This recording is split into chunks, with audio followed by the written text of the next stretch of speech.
Hey everyone, I hope you're doing well. In this video, I will show you how to transfer money from PayPal to your Revolut card. So now first thing you need to do is open up your Revolut app and then log in your account. After you have logged in, you need to click on this cards option from the top right from the top menu. Then it will display all the cards that have linked in your Revolut. So just get the card number, CVV, and the expiry date of your card. And after that, you need to open up your PayPal and then you need to click on this wallet icon from the bottom. Then you need to link the Revolut card to your PayPal.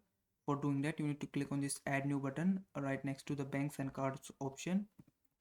Then it will show you the two options, banks, debit and credit cards. So you have to select the debit and credit card options. After that, if you want, you can scan your QR scan your card, or you can also enter your card information manually. So just select any of this method. I'm going to choose the second option.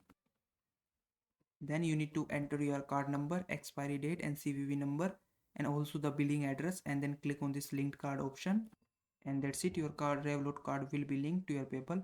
After that, you need to transfer the money from your PayPal to your Revolut card. For doing that, you need to click on the balance that is showing right here. This will show you this screen. So from here you can see the available balance in your PayPal. So to transfer this money to your Revolut card, you need to click on this transfer button, then enter your transfer speed. If you want to get the payment in some minute, you can choose the first option, but this will cost the 25 cents as a fee. But if you can wait, you can choose the second method, which will cost the no fee and will deliver your money in 1 to 3 business days. And then in the two method, you have to select the Revolut card. If it doesn't automatically select it, you can simply click on this change button and select your Revolut card from there. And after you have done these things, you need to click on this transfer button, and that's it, your money will be transferred from PayPal to your Revolut card. If this video was helpful, please like this video and subscribe to my channel.